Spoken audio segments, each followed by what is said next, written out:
Сайн байцгаана уу хүүхдүүдээ. Өнөөдрийн хичээл эхэлж байна. Өнөөдрийн хичээлээр ухаан сорих бодлогуудын литерал сэтгэлгээ 2 дугаар ангийг үзнэ.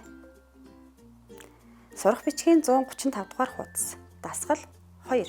Бяцхан ботгоны баруун нүд нь гэмтэж юм харахаа болжээ. Хүү түүний баруун талд нь загас, зүүн талд нь яс тавьжээ. Тэр алийг нь итгэв. За зурглуу хараараа хүүхдүүдээ. Ботгоны маань хоёр талд нь хоол тавьсан байна идэх бол. Ботго алийг нь идэх юм болоо? Ботго ингээд юу иддэг вэ?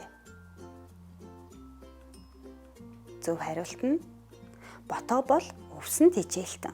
Тиймээс алийг нь ч идэхгүй ах нэ.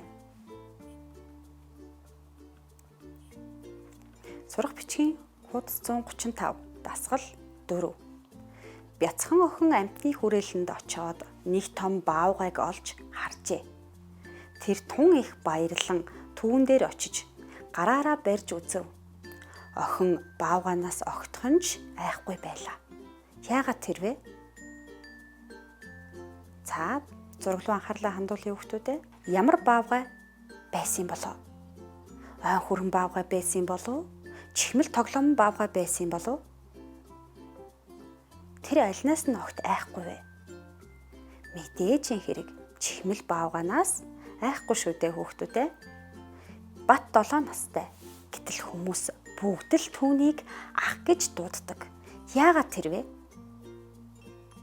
Бат олон дүүтэй юм болов? Батын нэр нь онцгой юм болов? Түүнийг хүндэлж дууддаг юм болов? Түүнийг өхөөрдөг юм болов? Нэг бол хочин юм болов?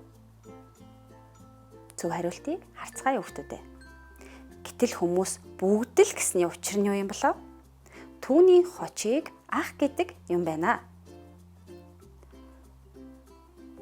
Ухаан сорих бодлогод. Бүтээл сэтгэлгээ 2 дугаар анги. Сурах бичгийн 135 дугаар хуудас. Дасгал 2. Дөрвөн алтан зоосыг альч зоос нь бусад бүх зоостойгоо ямар нэг хэсгээрээ шүргэлцэж байхаар хэрхэн байрлуулах вэ? Ямар байдлаар шүргэлцэж болох вэ? Дараалсан байрлалаар юм уу? Давхарлсан байрлалаар юм болов? Зургийг харцгаая. Нэгт нь тараалсан байрлалаар байна. Хоёрт нь мөн адил тараалсан байрлалаар. Гуравт нь давхарлаж өрсөн байрлалаар. Дөрөвт нь давхарлаж өрсөн байрлалаар байрлуулсан байна. За хүүхдүүдээ эдгээр дөрвөн байрлалыг хараад аль нь хамгийн оновчтой байрлал вэ? Нэг бол биш юм байна. Шүргэлцэж байх ёстой гэсэн шүү дээ. Ямар нэгэн байдлаар 2 бол биш байна. Тараалсан учраас 3 бол биш юм байна. Хамгийн оновчтой зөв хариулт нь 4 юм байна. За сурах бичгийн хуудас 141 дасгал 2. Өгөгдсөн 3 сандлыг өрөөний айлч хананд нэг сандал байхаар байрлуулаарай. За зургийг харцгаая хүүхдүүдээ. Өрөөний дээд талаас нь харсан зураг байна. 3 сандлыг яаж байрлуулах вэ? За эхний сандлыг өрөөний булан тавилаа. 2 дахь сандлыг өрөөний нэг хананд. 3 дахь сандлыг нөгөө хананд. Ингээд бүх хананд хүрж байхаар тавьсан байна. Сурах бичгийн хуудас 135 дасгал 9. Дөрвөн зараанд өгөгдсөн 3 алимыг хэрхэн тэнцүү хувааж өгөх вэ? Зараа бүрийн харалтаа түүнд оногдох алимыг наацгаая хүүхдүүдээ. Номон дээрээ та бүхэн ч гэсэн дагаад нагаарай. 3 алим байна. 3 алимыг яаж 4 тэнцүү хуваах вэ? Энэ 2 алимыг нь таллаж хуваая.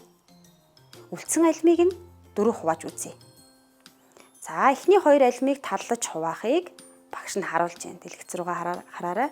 Дагаад бас дуурайгаад нагаарай.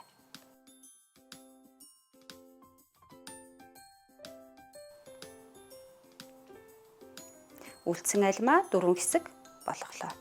Одоо зараа болгонд оногдох алимыг өгцгөөе. Баяртай хүүхдүүдээ дараагийн хичээлээрээ уулзцгаая.